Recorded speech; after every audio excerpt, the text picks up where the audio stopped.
Esse podcast é apresentado por Toribá. Para outros programas, acesse toribacomunicação.com.br.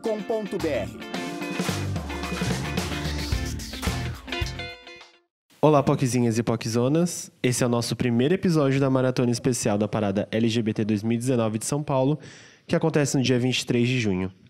E como o tema da parada desse ano é em comemoração aos 50 anos da revolta de Stonewall, nós vamos contar um pouco mais sobre esse acontecimento tão importante e a trajetória dos movimentos LGBTs no Brasil.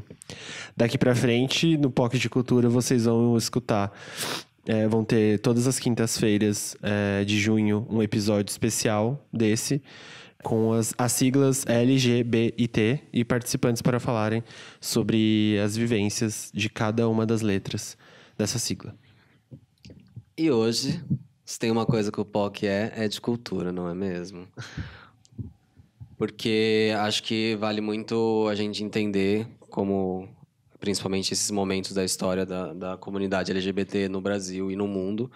E então, a gente vai contextualizar aqui e contar para vocês como aconteceu. E todas as informações nós retiramos de fontes seguras. E é isso aí. Então, vamos lá. Para começar, galera, a gente tem que contextualizar de como era a comunidade LGBT antes dos acontecimentos, principalmente de Stonewall. Então, a homossexualidade ela era crime em todos os estados americanos até 1962, tá? Inclusive, ela é crime em muitos países hoje ainda. E ela era considerada doença mental e desvio de comportamento, incluindo alguns tratamentos que eram lobotomia, castração química, e a TV alertava as pessoas sobre os homossexuais. Então, as pessoas homossexuais eram vistas como criminosos e pessoas perigosas à sociedade, comparando elas a pedófilos e etc. Para quem, inclusive, não lembra, teve até recentemente a tentativa de inclusão dos pedófilos como parte da comunidade LGBT, que, logicamente, é um absurdo, mas... isso traz muito contexto histórico do porquê vinculam e acham que isso faz parte. E ajuda a inflamar o discurso conservador também. E um vídeo que voltou a viralizar esses tempos atrás é um vídeo de uma reportagem da TV americana dos Estados... acho que dos anos 80, que era uma repórter perguntando sobre o que as pessoas achavam sobre gays. E as pessoas respondendo que eles tinham que morrer, tinham que ser queimados, etc. Tem um filme também, eu não lembro agora quem é a atriz principal, se é a Sigourney Weaver ou se é outra atriz. Eu também, meu nome é John, em nome de John, enfim, que é a mãe, né? Que é contra o filho LGBT e tal, e aí no final o filho morre, e aí depois ela vira uma ativista dos direitos LGBTs, né? Sim. Que é um filme bem famoso também, e também retrata essa época aí. Do Praise for Bob, a mãe dele também virou... Praise for Bob, esse aí. Exatamente. Esse aí. Alinhadas. Antes de Stonewall explodir e a comunidade se tornar mais ativa e militante, algumas pessoas eu acho importante a gente relembrar que aconteceram e eram ativistas antes da revolta, né? Então, temos alguns que o Harry Hay Jr., e ele era ator de Los Angeles na época, nos anos 50, e ele foi membro do Partido Comunista, fundador do Mattachine Society, grupo de homens gays, e eles criavam revistas mensais, na verdade, que eram afronte às leis contra pessoas homossexuais. Temos também um casal de lésbicas, que é a Del Martin e a Phyllis Lilson, também na década de 50, que elas criaram Daughters of Billets, organização pelos direitos das lésbicas, que também faziam revistas mensais e também eram afronte às leis contra os homossexuais. E o Frank Kameny, também da década de 50, quase década de 60, que ele foi um cientista que perdeu o emprego por ser preso por ser homossexual. Então, ele tentou levar o caso até a Suprema Corte dos Estados Unidos, não foi ouvido, e aí ele reuniu alguns homens gays para enfrentar os psiquiatras que rotulavam a homossexualidade como doença. Dito isso... ou seja, né? Se a gente pode ser viado hoje livremente, sair por aí dando pinta... essas pessoas foram importantes pra... Exato, né? Pensar isso. Que, tipo, você não podia sair porque você estava cometendo um crime é um negócio muito louco de se pensar. É importante a gente ter o nome dessas pessoas, né? Porque a gente acaba caindo no esquecimento. A gente coloca, às vezes, tantas pessoas no pedestal como fonte da abertura dos direitos, do começo das revoltas, mas a gente realmente não tem os nomes, os primeiros. E são pessoas da comunidade LGBT, são mulheres lésbicas. Mais pra frente, depois de Stonewall, a gente tem outros nomes que a gente vai citar aqui também. Então é bom a gente colocar, a gente lembrar, assim, existem as nossas divas pop, existem as pessoas da grande mídia que elas ajudaram a trazer esse assunto para a grande massa e tornar isso algo natural, mas existem as pessoas que lutaram efetivamente, fizeram coisas efetivas contra a descriminalização mesmo da homossexualidade há muito tempo atrás. Então é importante a gente ter esses nomes. Tem uma temporada de RuPaul, acho que é uma das primeiras, se é a segunda, terceira ou quarta, eu não lembro agora, que ele fez um episódio com os primeiros LGBTs que deram a cara a tapa e fez uma homenagem. Sim. E é muito, muito emocionante, tem relatos muito fortes. A gente fala muito de Estados Unidos aqui porque é o único lugar que tem documentado e tem realmente uma mudança ativa e efetiva e que influenciou todos os outros países do mundo, assim. Então não dá pra gente apagar a importância do movimento de Stonewall e a importância da questão americana nisso, porque não dá. Infelizmente, a gente sabe que em outros países, inclusive que outras ideologias, tem perseguição com as pessoas homossexuais, até pessoas LGBTs até hoje. Então, é isso. Então agora vamos de fato para o bar. O Stonewall Inn, na verdade, ele é até hoje, né? Ele é um bar que ficava na Christopher Street, em Nova York. E ele era um bar comandado pela máfia, tá? Então, os homossexuais, as pessoas LGBTs, elas não eram bem-vindas em estabelecimento nenhum. Não podia se frequentar lugares, porque era crime você vender bebida para uma pessoa LGBT. E era crime ser LGBT, né? Então, quase nenhum bar aceitava essa comunidade. O Stonewall Inn foi um dos primeiros a aceitar que essas pessoas frequentassem o bar e acabou se tornando um grande centro de encontro dessas pessoas. A máfia, ela subornava a polícia para que não acontecesse o fechamento do bar, porque a polícia sabia o que acontecia ali. Só que a polícia, abusiva como sempre, ficava frequentemente fazendo batidas nesse bar, né? Então, eles chegavam, aí eles separavam as pessoas que estavam vestidas de mulher, que eram pessoas trans e drag queens, separavam dos homossexuais homens, e aí, tipo, as policiais mulheres revistavam a galera, as trans e drag queens, e os policiais homens revistavam os homens. E todo mundo tinha que se identificar, a galera ia presa por motivo nenhum, e etc. Só que sempre isso acontecia e passava, a polícia ia embora. Só que, na noite de...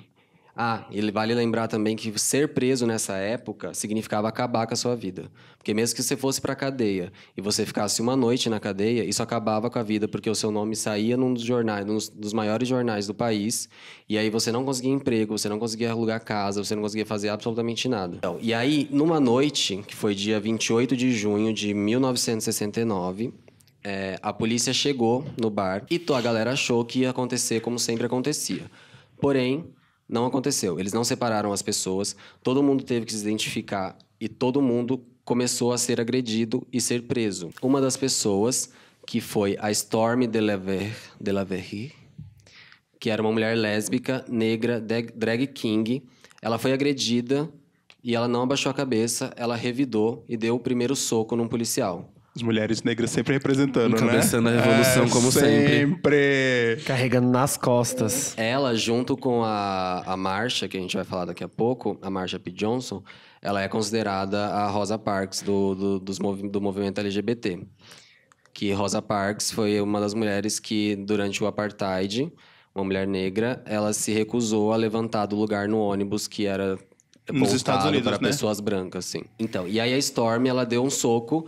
E ela foi arrastada para fora do bar e ela convocou as pessoas a se rebelarem, entendeu? Então ela começou a gritar, tipo, vocês não vão fazer nada, por que vocês não fazem alguma coisa, por que vocês estão só olhando? E esse foi o estopim pra galera que tava lá, né? Se revoltar e entender que aquilo ali não estava certo de continuar acontecendo.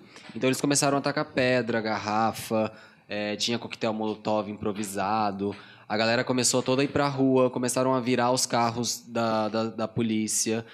Teve fogo E essa revolta, ela se espalhou para vários quarteirões em volta do bar.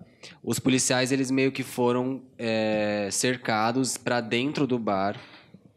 E quando teve esse início de incêndio, foi que as coisas começaram a se acalmar, porque a galera começou a ficar com medo e se dispersar.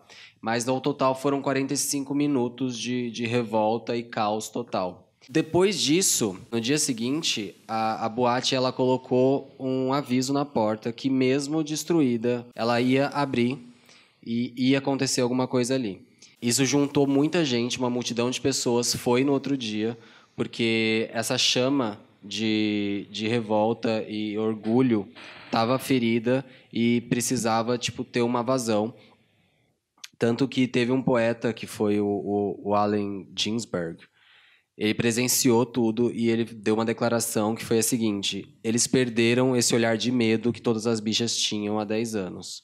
Foram 5 dias seguidos de protestos desde Stonewall, até o momento que começou a ser contido, né? A polícia começou a censurar, porém, acabou se espalhando para o mundo inteiro. Poucos meses depois, várias cidades tiveram movimentações do grupo da comunidade LGBT. E, um ano depois, em 28 de junho de 1970, que foi aniversário da revolta, foi que começaram as primeiras marchas do orgulho gay, que na verdade chamavam de gay, mas do orgulho LGBT, nos Estados Unidos. Nesse momento surgiu a expressão gay power. O motivo das paradas acontecerem, normalmente em junho, então, é por causa do aniversário da revolta de Stonewall. Existia uma ideia errada de que as pessoas LGBTs elas estavam se revoltando e estavam fazendo marchas pelo casamento. Só que, na verdade, essas pessoas eram totalmente invisibilizadas. Elas estavam se revoltando pelo fato de existirem e de serem vistas como pessoas e não como criminosos e perigosos e doentes, né? Então, esse não foi o começo do ativismo, mas foi por causa de Stonewall que as pessoas começaram a aparecer em público como pessoas LGBTs e elas tinham agora o direito de serem quem elas realmente eram, né? Recentemente, então, em 2015, a Prefeitura de Nova York tornou o bar monumento histórico da cidade. O bar existe, ainda está lá. E, em 2016, o ex-presidente Barack Obama decretou que o bar seria o primeiro monumento nacional aos direitos dos LGBTQ+. É tão importante e impactante essa história, né? Justamente por conta do reflexo que a gente tem hoje em dia. O Dia do Orgulho LGBTQ+, foi institucionalizado em função dessa toda ocorrência e que trouxe um impacto muito grande para a nossa história. E um dos personagens muito importantes que a gente tem para falar na hora de falar sobre, né, o que foi Stonewall é a Marsha P. Johnson, que, né, para quem não conhece, vai conhecer um pouquinho mais agora. E para quem conhece, é sempre bom relembrar um pouco da história por alguém que fez bastante pela gente. A Marsha era uma mulher negra, né, uma drag queen, prostituta ativista. Ela não era uma pessoa que se sabia muito sobre ela, né? Ela nasceu em 45 e ela chega em Nova York no fim dos anos 60, ou seja, ela estava recém-chegada na comunidade, no espaço onde ela estava, e a importância do movimento que ela ajudou a formar ali foi crucial para toda a época. Ela entendia que a identidade dela era uma identidade fluida, né? Ela não se sentia presa a rótulos e ela até mencionava que o P do nome dela era do Pay No Mind, né? Para quem não tem o Fisk aí, o famoso não é da sua conta. E é muito importante a atuação dela porque ela ajuda, em 1970, posterior a Stonewall, a criação da Fundação Casa Star, que era uma ação de travestis de ruas revolucionárias, ou seja, ajudada pela Frente de Liberação Homossexual. E o papel dela foi muito importante, porque ela ajudou a abrigar e acolher mais de 50 pessoas.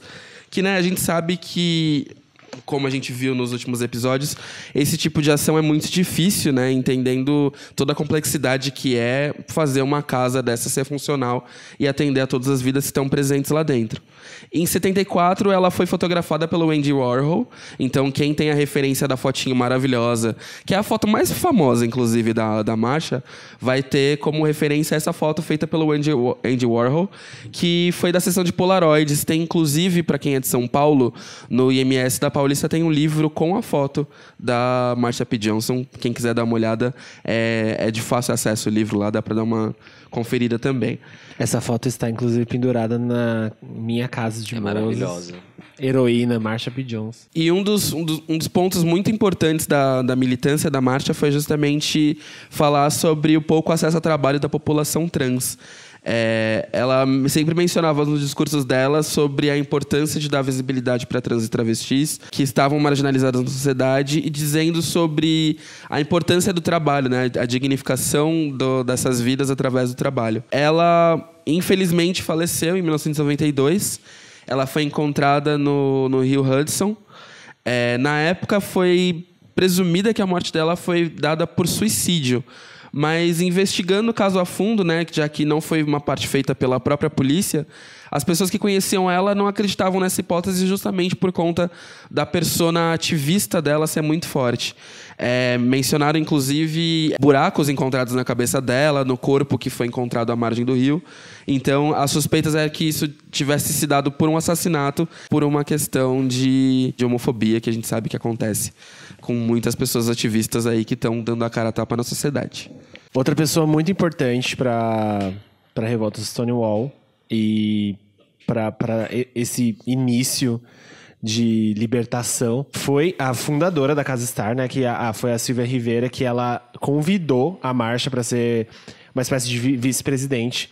A Silvia Rivera, ela nasceu no dia 2 de julho de 1951, filha de imigrantes do Porto Rico, da Venezuela. Ela teve uma infância cheia de violências e traumas. Ela ficou órfã aos 3 anos de idade. Foi morar com a avó. A avó dela desprezava a identidade dela. E foi obrigada a sair da casa dela aos 10 anos de idade.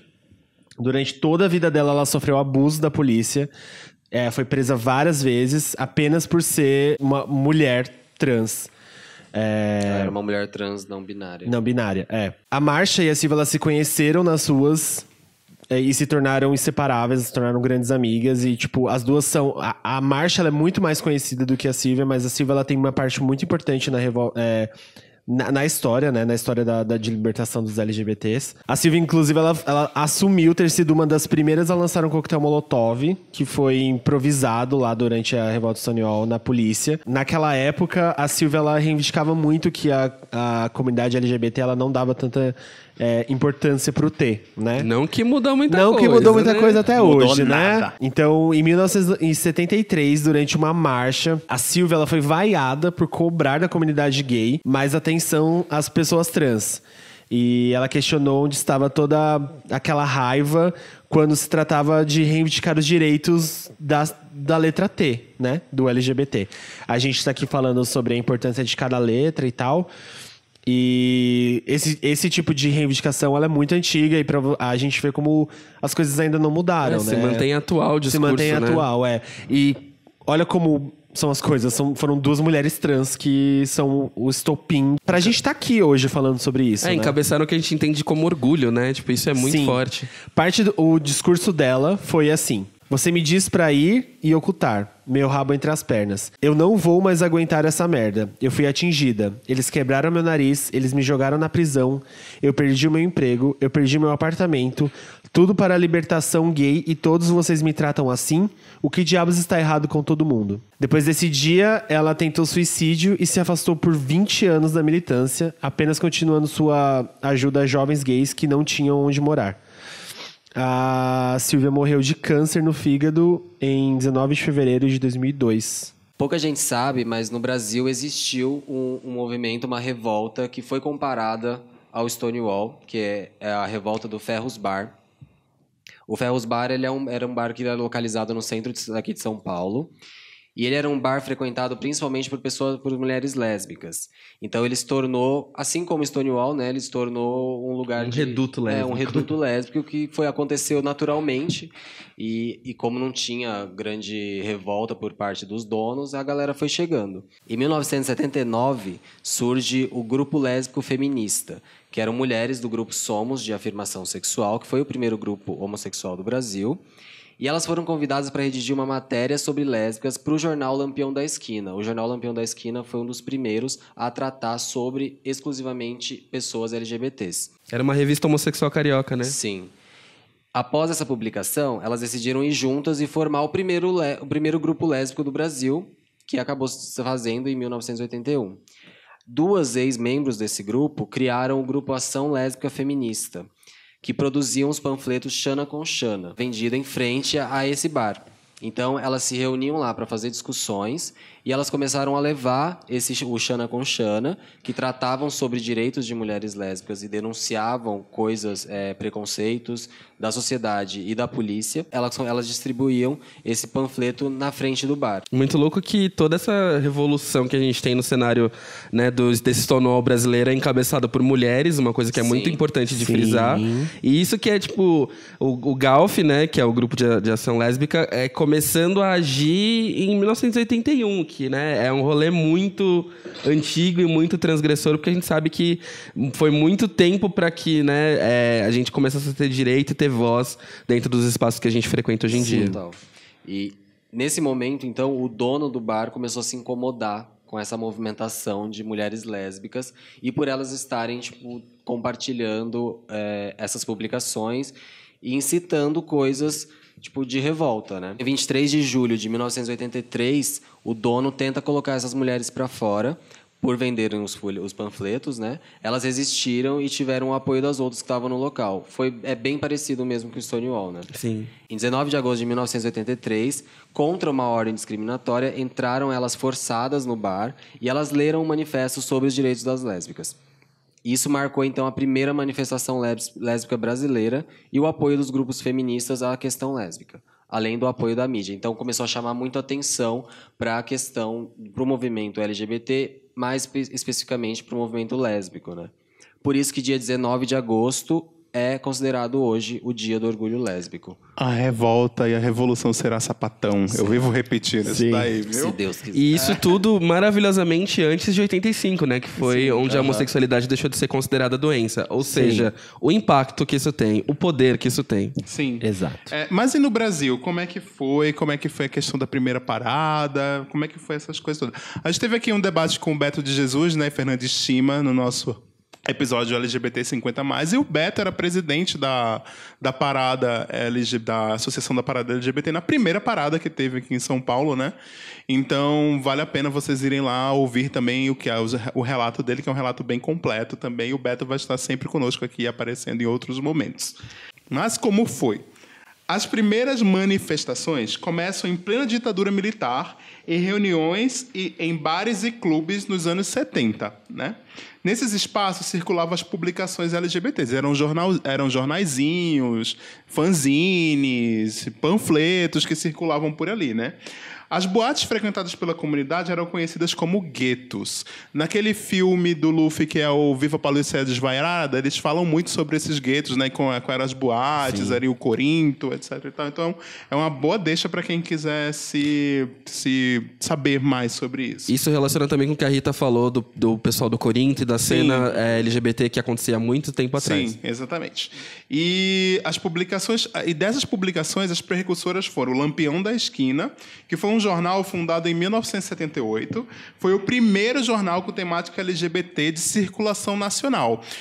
Tem algum dos filmes, eu não lembro se é no Viva Paulista Desvairado ou se é no São Paulo em Hi-Fi, que eles falam que eles mandavam o jornal dentro de uns envelopes pretos para as pessoas não saberem qual era o conteúdo que estava ali dentro, né? Porque tinha que ser muito subliminar, porque era até considerado subversivo o jornal, né? Ele era oposição à ditadura militar.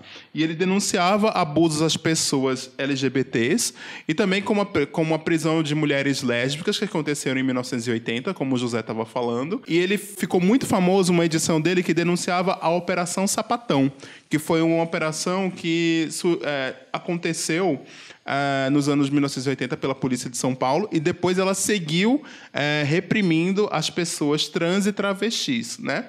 Também tinha uma outra publicação, que era uma publicação lésbica, que o José também já falou, que é a Xana com Xana, que surgiu com um artigo escrito no Lampião da Esquina, em 1979. Então, a partir desse artigo, o Xana com Xana foi criado e se transformou num jornal em 1981. Né? Como a gente estava falando, é muito antes de 1985, são 4 anos antes. São quase 40 anos atrás, gente. Né? Então, a gente tem que pensar nisso, que muita água rolou por baixo desse caminhão. E como a gente estava lembrando no começo do episódio, assim, não é que aconteceu ontem, que sua referência é só ontem. Não, tem uma história, tem todo um rolê aí, né? E com isso aconteceu o estopim, foi o jornal Xana com Xana foi o estopim para a revolução no Ferros Bar, né? Só que no final dos anos, logo em seguida, ali no começo dos anos 80 e também por todos os anos 80, né, surgiu a epidemia da AIDS, que era considerada a peste gay, né? Então isso ficou marcado na comunidade LGBT, principalmente na comunidade G, né, no G do LGBT. E a epidemia da AIDS criou um novo estigma para a população LGBT. Os grupos passaram a atuar em projetos de combate à doença. O Grupo Gay da Bahia, fundado em 1980 em Salvador, e o Triângulo Rosa do Rio de Janeiro tomaram a dianteira do movimento. Essa crise, a crise da inclusão da epidemia da AIDS, ela serviu para aumentar a visibilidade da comunidade. Assim, as verbas estatais e de agências de cooperação internacional para combater a AIDS passaram a financiar os grupos LGBTs. Ou seja, precisou um monte de gente morrer para começar a gente ter visibilidade, né? Grupo Gay da Bahia, que continua ativo. Sim. E que é responsável pelo censo pelo censo de mortes, de suicídios de pessoas LGBTs até hoje. É o principal. É o principal. E a gente sabe que é importante ter esses números. A gente precisa ter porcentagem pra gente saber como combater, pra gente ter leis. Toda a área de pesquisa que toda a área de envolve o Grupo Gay da pesquisa Bahia é muito importante. Eles são isso. muito importantes, eles continuam ativos, vocês podem achar eles na internet, apoiar de alguma forma, é muito importante. Então foi ali, nos anos 80, então nesse momento, que as travestis e transexuais passaram a se organizar. Em 1984, a ativista Brenda Lee começou a acolher em sua pensão em São Paulo os chamados pacientes sociais, pessoas com AIDS que não estavam doentes o suficiente para serem internadas em hospitais, porém debilitadas a ponto de não poderem viver sozinhos. O local foi chamado inicialmente de Casa das Princesas e depois rebatizado como Casa de Apoio Brenda Lee. Em 92, o grupo de travestis do Rio de Janeiro criam a Astral, a Associação das Travestis e Liberados, pela luta contra a repressão policial. Um adendo rapidinho, gente. Pra quem não conhece a história da Brenda Lee, eu acho muito importante dar uma lida, porque assim, a contribuição dela pra cena local, né, pra tudo que ela fez dentro da cena local é muito grande. Ela foi homenageada, inclusive, pelo Google, pra quem não ficou sabendo. Sim. Esse ano. Contando um pouquinho da história dela, é muito legal dar uma conferida, porque assim, ajuda a ver como é necessária a questão da empatia, da gente se ajudar enquanto comunidade para, né, o bem um do outro prevalecer. Sim. Agora falando sobre as vitórias da comunidade LGBT até aqui no Brasil, né? Pelo nosso país. A gente vai ler uma lista de conquistas até agora. Então, 1985, a homossexualidade deixa de ser considerada doença.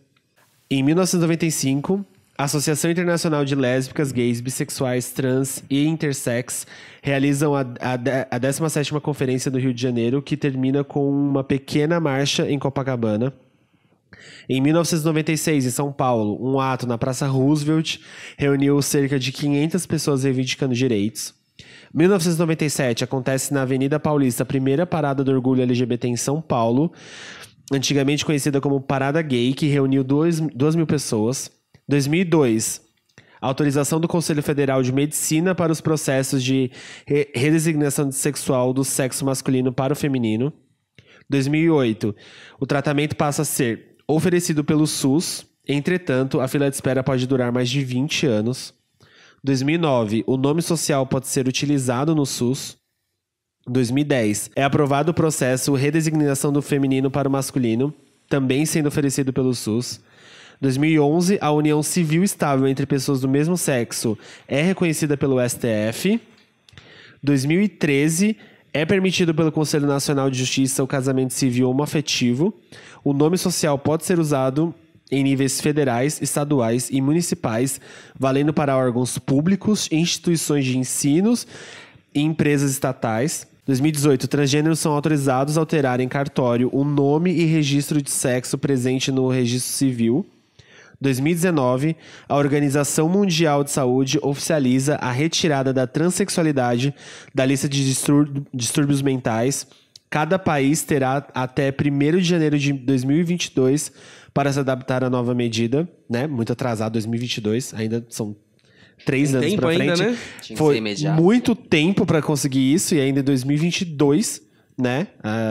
Os países precisam se adaptar.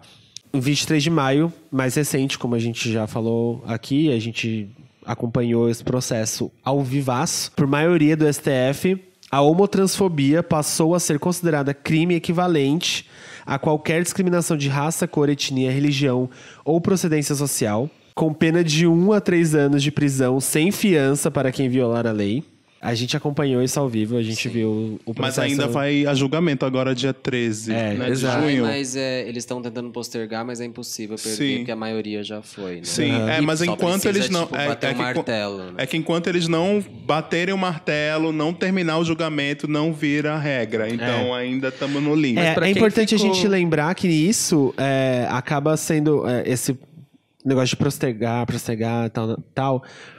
As nossas vidas são urgentes. Então, quanto mais se atrasa isso, mais acontece. Um ponto importante também sobre essa questão sobre a questão do STF. Para quem não acompanhou nas redes sociais durante o dia do julgamento e tudo mais, o Murilo do Muro Pequeno fez uma thread maravilhosa explicando sobre os impactos dessa questão toda, né, ligada à discriminação e tudo mais, reconhecimento da discriminação. Isso é importante que a gente tenha em mente porque isso também mexe bastante com os nossos direitos e com a forma como algumas coisas são entendidas socialmente, né? É bom a gente dar uma lida para entender que não é só o oba-oba de realmente estar conseguindo uma coisa boa. Existem vários poréns aí para serem analisados. E vale lembrar que é crime ser LGBT em 73 países hoje em dia, 2019. E desses, 13 são punidos com pena de morte. Então, em 13 países do mundo, pessoas LGBT são mortas apenas porque é crime, é pena de morte. É bom enfatizar isso, mas é bom entender que apesar de não ser crime aqui, é o país que mais mata LGBTs no mundo.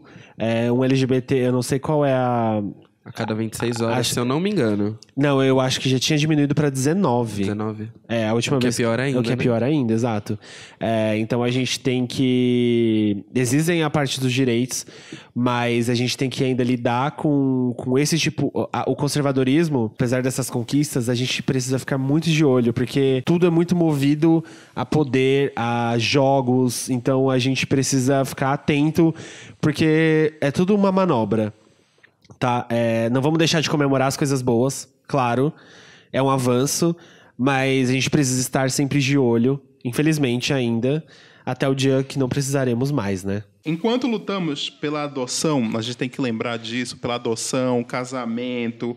Algumas pessoas LGBTQ no mundo, não só aqui no Brasil, ainda lutam pela sobrevivência. Por exemplo, travestis e transexuais, a expectativa de vida delas é de 27 anos, que foi um dado que o Beto trouxe no nosso episódio lá de casas de acolhimento no Castro Burger, que foi gravado lá ao vivo. E que é a mesma idade das pessoas em Serra Leoa, que é um país em guerra, por exemplo, né? Que é o último país no ranking da ONU, né? Isso, de esperança de vida ao nascer, né? Isso, exatamente. Então, a gente tem que se colocar e tem que pensar muito no nosso ponto de privilégio também. Onde nós estamos em comparação com outras pessoas da nossa comunidade, em comparação também com outras pessoas do mundo da nossa comunidade, né? Então, esse mês do orgulho LGBT, ele é muito mais um mês de reflexão, um mês de luta, um mês para se comemorar também, que a gente também não é de ferro, né? A gente não pode ficar eternamente militando, senão a gente vai ficar todo louca, doente. Mas a gente tem que lembrar sempre que é um momento para a gente se posicionar sim e reivindicar nossos direitos. Uma das coisas que eu gosto de... Eu acho a ideia do Love Wins, amor é amor, eles só querem amar. Eu acho isso bem vendável, bem bonito e tal, mas... Eu gosto de amar. Eu gosto de chamar a atenção para que não é só sobre amar, sabe? Antes de amar, antes de pensar em um relacionamento, antes de pensar em constituir alguma família ou um relacionamento, enfim, a gente precisa sobreviver. As pessoas precisam sobreviver. Então a gente não pode deixar cair nesse papo higienizado de que é amor, porque a travesti que tá na rua, ela não tá pensando num relacionamento. Se você dá um relacionamento pra ela ainda corre risco de morrer. Não é só sobre amor, é sobre a vida das pessoas, é sobre resistência e existência 24 horas por dia. As pessoas, elas precisam amar, todo mundo tem direito a amor. A gente sabe que esse papo é lindo, mas ele anda muito de mão dada com a meritocracia. Exatamente. Com essa ideia floreada de que desses exemplos que dão certo, só que estão só jogando os panos quentes pra não falar de assuntos mais densos e mais urgentes. É urgente. A vida de pessoas travestis e transexuais é urgente. A gente nem tá falando da nossa aqui, porque como homens gays, a gente tem um privilégio muito, muito mais alto do que essas pessoas. A vida dessas mulheres travestis, elas são urgentes. Então a gente não pode ficar caindo nesse papo de que amor é amor, I love wins. Porque, na verdade, gente, existem outras camadas da nossa história e de histórias de pessoas transexuais, lésbicas, bissexuais, que vem muito antes disso. É muito mais denso que isso. É dignidade, né? Acho que a gente tem essa posição mais tranquila, né, para olhar para a comunidade, porque a nossa dignidade, de certa forma, ela não é ferida em aspectos tão grandes, né? Isso eu tô falando na leitura de 4 Homens Gays. Mas quando a gente traz isso para a comunidade no geral, você ter a sua dignidade retirada a partir do momento que você, sei lá, bota seu pé para fora na rua, sabe? Porque a sua identidade é negada, seu espaço de usar, por exemplo, um banheiro é negado, sua afetividade é negada, seu trabalho é negado. Tipo, se todo esse trajeto que você tem para poder existir enquanto uma pessoa normal em sociedade te é negado, a afetividade vai ser o menor dos seus problemas, sabe? Então, o amor fica realmente muito secundário nisso tudo. A nossa reflexão é, tipo, sobre se é mais fácil ser LGBT hoje em dia e, assim, ainda que a gente tem muito a comemorar, né? Muita coisa boa veio com esse meio de tempo. E a gente tem tido muitas vozes ampliando os nossos discursos e refazendo essa visão. Não é fácil ainda para todo mundo, sabe? Como o Fih colocou, tipo, é muito pesado quando a gente vai para o específico, porque o específico de cada um ainda é muito importante. Sim. A gente precisa urgentemente dar atenção e voz para outras siglas, para as outras letras. A gente cai muito no espectro do homem gay e chega nessas épocas de orgulho, de mês do orgulho, de parada, a gente vê muita comercialzinho com pessoas... 2 gays brancos se abraçando, gays brancos magros, bonitos, aquela coisa higienizada, que é o que hoje em dia é aceito. Sim. Eu, como homem branco e cis, namorando um outro homem branco cis, eu não posso tirar o meu privilégio de que eu vivo um modelo heteronormativo. Apesar de um relacionamento aberto, a gente vive um modelo heteronormativo. A gente tem uma casa, uma cachorra, é bonitinho, é fofo, é tudo muito higienizado. A gente chega nessa época das paradas, a gente vê as marcas reproduzindo esse tipo de modelo e não é o que representa a nossa comunidade. A nossa comunidade é muito mais ampla do que isso. Não é nem a ponta do iceberg nesse caso. Então, não é o biscoitinho do... um homem dando a mão pro outro homem, um homem correndo um comercial de margarina igualzinho de um comercial hétero, com uma família com 2 filhos brancos, lindos, de cabelos esvoaçantes pelos campos de trigo. Não é isso que a gente tá falando quando a gente tá falando de representatividade. A gente tá falando de pessoas que fogem da regra, dessa regra que foi construída. A gente precisa de representatividade trans, a gente precisa dar emprego para pessoas trans, a gente precisa de representatividade bissexual, de representatividade lésbica, a gente precisa de pessoas negras, indígenas, PCDs. A gente precisa ampliar essa ideia. Não é só sobre o gay. Não, a gente não quer lutar pro gay chegar no topo. E a gente não pode esquecer que daqui chegou aqui em cima e olhar pra baixo e deixar todo mundo lá. Exato. E acho que um ponto também muito importante sobre isso, né, que acho que reflete muito no que o Fih fala, é de como a gente vai celebrar esse dia 28, sabe? É um dia importante para toda a comunidade. Eu acho que esse mês e o dia 28 em específico, ele é muito necessário que a gente preste atenção justamente em como a gente está celebrando esse dia, sabe? Ele não é um dia para ser celebrado com, sabe, a imagenzinha de perfil trocada com corzinha do arco-íris. Ele não é voltado para esse tipo de coisa. Ele é voltado realmente para a gente começar a pensar enquanto comunidade.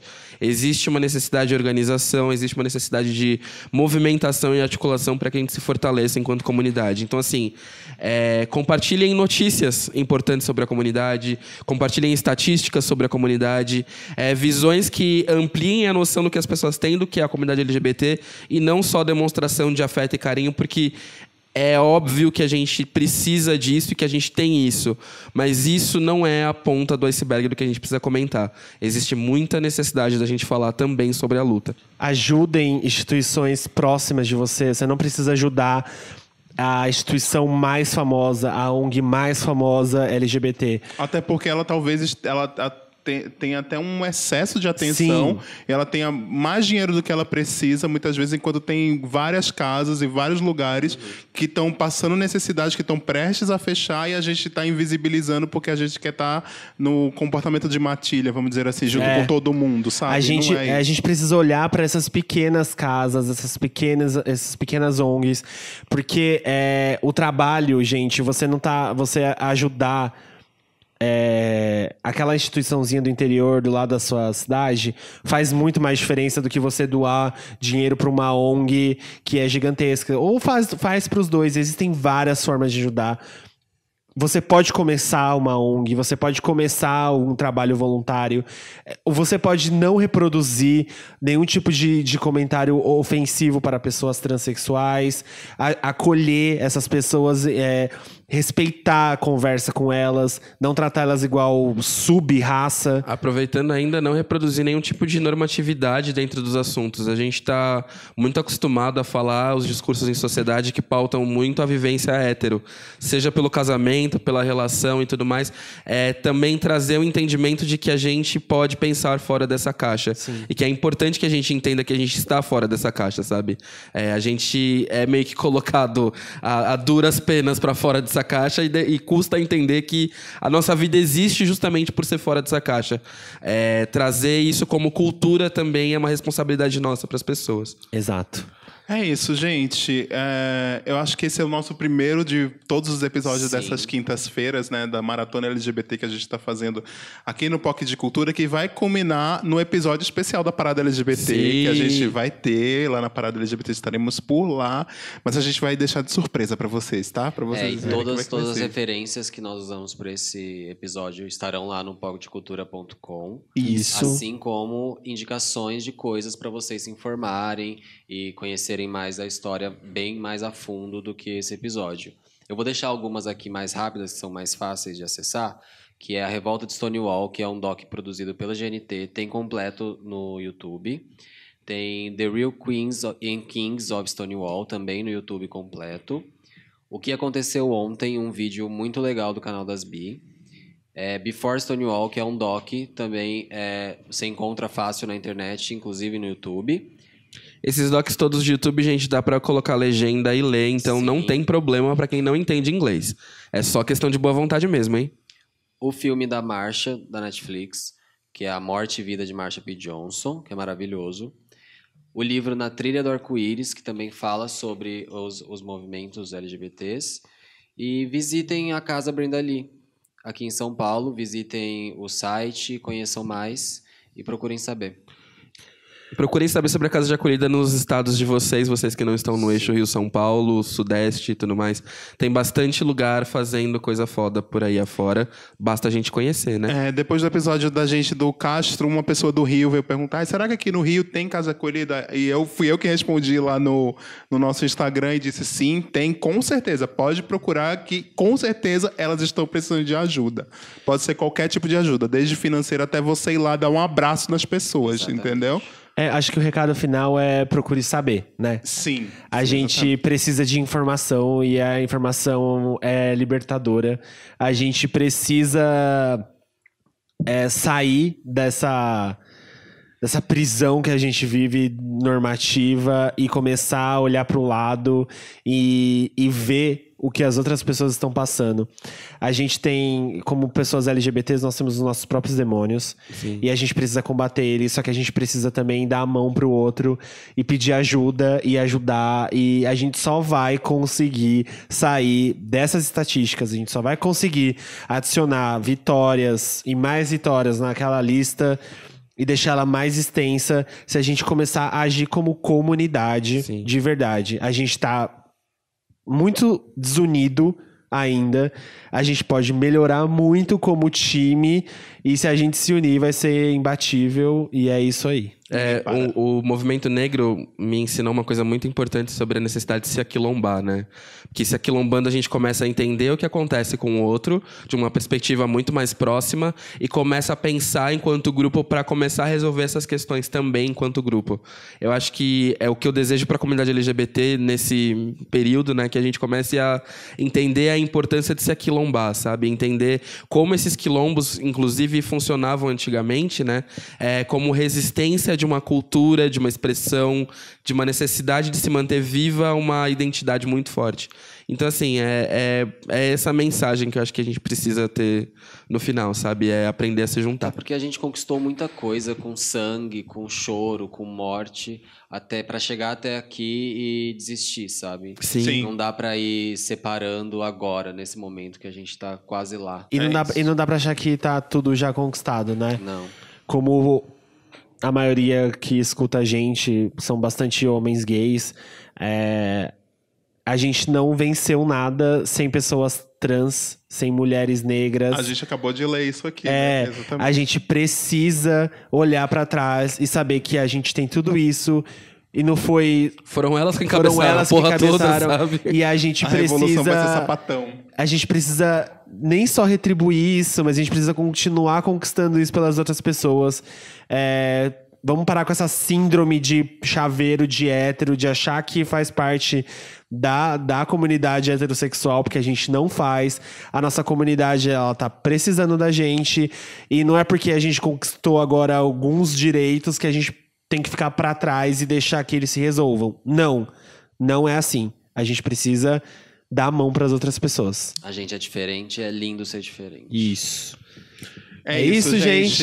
É isso. Muito Acabamos? obrigado. Piramidem esse episódio. Sim. Divulguem para suas amigas, repassem e mandem seus feedbacks pra gente, tá? Que a gente sempre gosta de ler. Manda lá. Manda pra família também, né? Sim. Importantíssimo. Exatamente. A gente sabe que com 2 episódios na semana, talvez a gente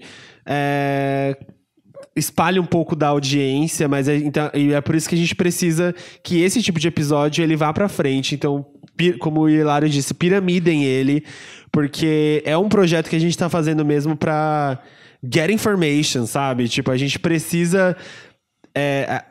o intuito desse podcast sempre foi esse, trazer informação e militância, e nesse mês de junho a gente não podia deixar passar em vão. Então a ideia é ter 2 episódios exatamente para munir o máximo de informação possível vocês e a gente também, porque a gente aprende muito lendo. Sim. E pesquisando e conversando aqui.